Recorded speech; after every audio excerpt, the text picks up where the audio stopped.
Welcome to Behind the Curtain. I'm Betsy Jordan. I'm on my way back to DC from Miami, and I'll talk to you more in another video about my experience at the Taylor Swift concert. It was phenomenal.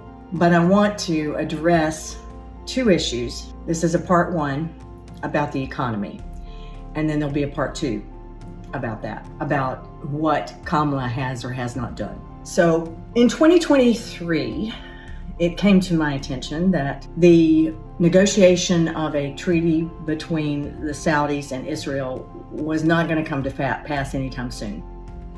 And I mentioned in an earlier video that Iran, of course, did not want that negotiation to go through.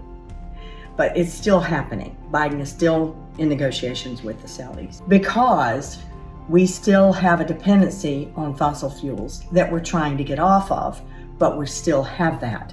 And that is reflected at the pump. And we weren't able to cross over into, electric cars and that sort of thing because there's all kinds of problems. I also mentioned that in an earlier video. But the issue with prices at the gas pump, I saw that Biden was trying to address that. But then it was prices at the grocery store. And I like to fancy myself the Biden whisperer, but I know I'm not. That's about me. And because I would say, he should do blah, blah, blah, and then he would do the thing that I was recommending. So anyway, but I was like, running it up the chain, he's got to do something about the prices at the grocery store.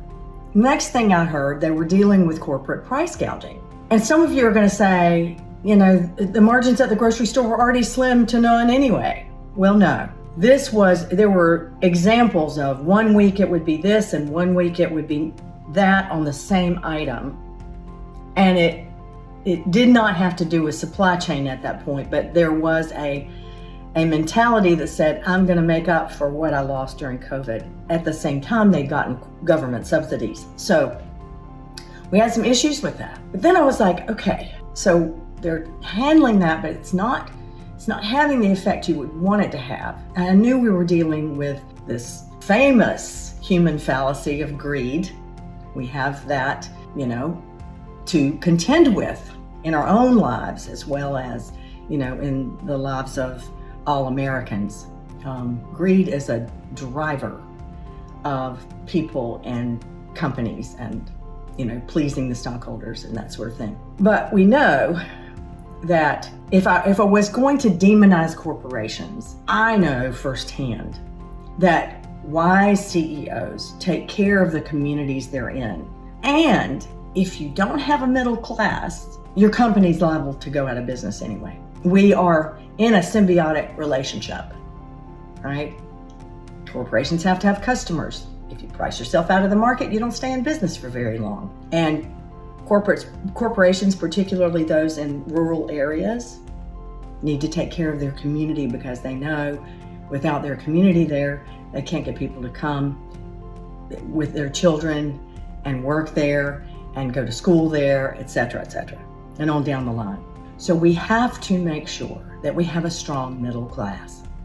That is the engine of our economy. So Mark Cuban has come out and said, these tariffs, what Trump is saying about raising tariffs, they're horrible for the economy.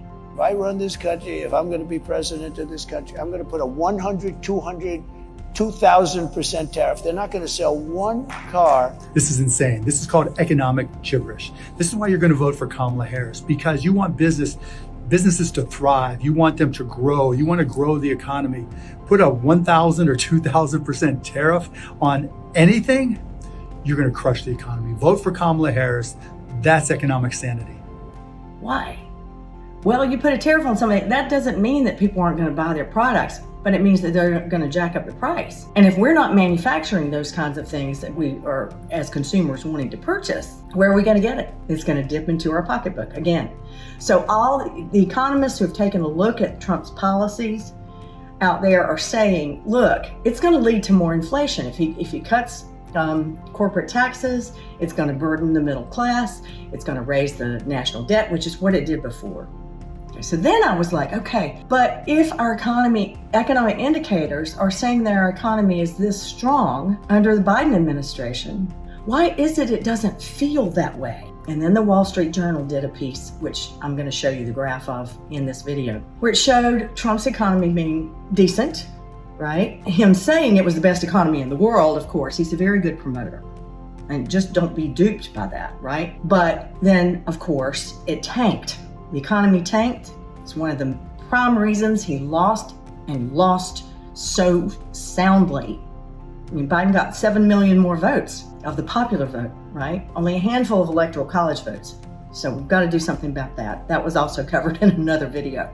But let me just bring you back to Trump sounds like and talks a good game, but that is not what he provided during his administration or what he would provide in the future. His policies, which seem to be great for business people, right? He's on the cover of Forbes, right? Kamala's on the cover of Bloomberg, right? Okay, so understand that Trump talking about tariffs and crypto. Look, I'm an investor in crypto. I believe that it is another way that we're going to be. All these institutions are jumping on board with the crypto markets. And my advisors are saying, you know, it's good to increase the volume and this and that and whatever. And I'm kind of going along with it, though at the same time I'm going, I don't know, maybe we want to sort of keep this as a rare occasion, because that way we can predict the market a little better. And that's all about me again. But, you know, it's not going to make any difference whether Trump is president or Kamala is president. There's going to be more and more people investing in crypto. It's just going to happen, right? Naturally. And flipping our whole economy into crypto, I would not advise that. Though we do have to do some things in our country to strengthen the dollar if we want to continue to have the effect that we have on the world. Which brings me to calling Democrats socialists because we are looking at ways to strengthen the middle class by passing the largest infrastructure bill forever is not accurate. We're investing in our economy by building the middle class and providing infrastructure which creates new jobs. Biden has been the most successful legislative president in decades, created more jobs since FDR, okay? And part of that investment in infrastructure is also a way of saying, look, I'm talking to people on the ground. We didn't do a one-size-fits-all infrastructure bill. And it affected red states and blue states, right? So it was by talking to the communities, people in the communities, Republicans, Democrats, independent thinkers, etc. That's how that infrastructure bill was put together, by talking to the people, right? Doesn't mean it's a social program. In fact, the biggest social program we've ever implemented was when we bailed out the banks. Now, we had to, because if the United States economy failed at that time, so would the world's. It would have thrown everybody into dire straits. But did we give money to people who didn't do anything for it? Yes. Did we give money to people and encourage corporate greed by, it's basically encouraging bad behavior? Yes, we did. Did we have to? We certainly felt like it. So when you say that a certain group is socialist, understand the biggest social program we had was to bail out the banks. And I'm not saying we shouldn't have done it. So getting back to, you will see that the inflation rate went sky high. Now, if you're just looking at domestic, during the Biden administration, if you're just looking at domestic numbers, you will miss the fact that that was directly caused by supply chain issues after COVID. And that is why it's been so difficult to get it back down, because more and more people are ordering more and more things. And whenever you have a larger demand than you have a supply, prices go up. So we're doing our best to bring those prices down to hit the American public. We're discouraging corporate greed by going right after them and where it is occurring. And it's going to get worse under Trump if he institutes the policies he say he's going to institute. And so people who are looking at his policies, you need to factor that in. All right. I'll get to another part about Kamala and what she has and has not done. But this is Behind the Curtain IMO. Thank you for being here.